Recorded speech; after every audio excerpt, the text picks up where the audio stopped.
The Starpoint Lounge was the kind of place where species from across the galaxy came to drink, brag, and occasionally start diplomatic incidents.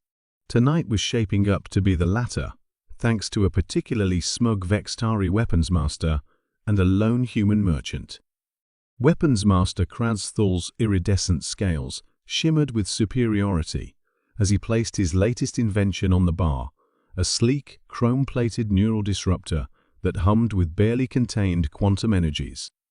Behold primitives, the pinnacle of personal defense technology.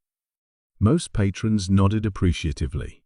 The Vextari were known for their advanced weapons technology, having evolved past physical combat millennia ago. Their neural disruptors could incapacitate most species without causing permanent damage, perfectly civilized warfare, as they liked to say. Jack Chen, the human merchant who'd been quietly nursing a beer in the corner, just snorted.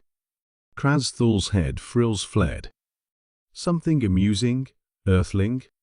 Just wondering how well that fancy light show works when the power cells die, Jack said, taking another sip. Or in an EM field. Or underwater. Or in high gravity.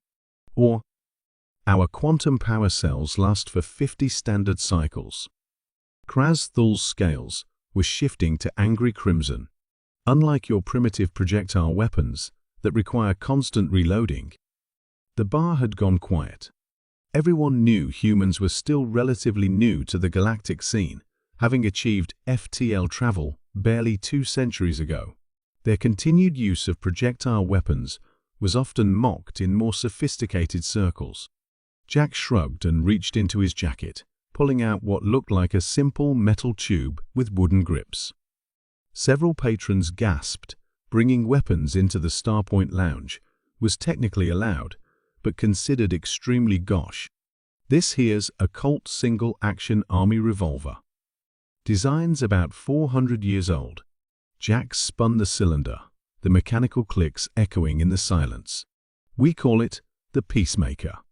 Kraz Thul's laugh was joined by several others. You bring a museum piece to challenge quantum technology. Your species truly is delusional. Thing about mechanical weapons, Jack continued as if he hadn't heard, is they're reliable. No power cells to fail.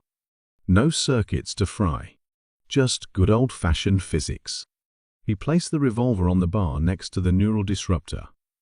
Care to test them both? The weapons master's scales shifted to confidence patterns. Name your challenge, primitive. Jack pointed to the far wall where the bar's owner, a silicon-based entity named Crystal, had set up a simple target range for settling exactly these kinds of disputes. 6 shots each. Winner buys the loser a drink. Kraz Thul went first. His neural disruptor hummed to life, sending precisely calibrated quantum pulses at the targets.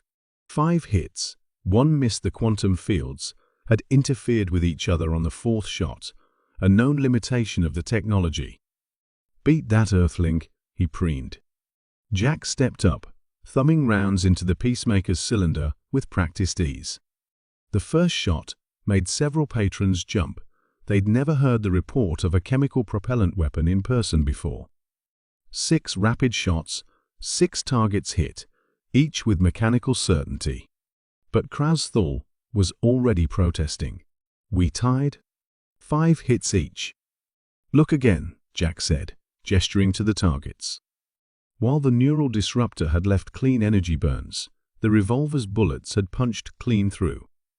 Your 4th shot missed completely. Mine went through the 5th target and hit the 6th. 2 for 1. The bar erupted in shocked murmurs. The weapons master's scales had gone pale. Impossible. The targeting computer didn't account for penetration, Jack finished. Sometimes the simple solution is the best one.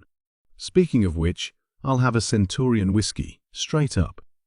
As Kraz Thul sullenly ordered the drink, an insectoid trader chittered quietly to their neighbor. But I thought humans were supposed to be technologically primitive.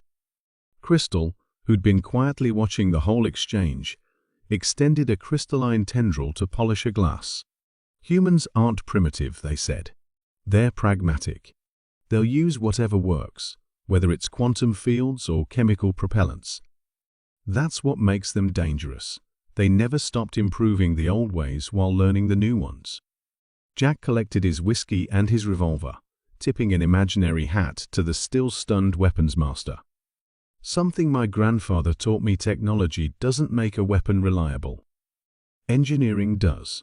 And good engineering never goes out of style. The story spread quickly through the galaxy's arms. The Vextari weapons guilds, after extensive testing, began incorporating mechanical backup systems into their designs. Jack Chen received several lucrative consulting offers, which he declined in favor of continuing his merchant routes.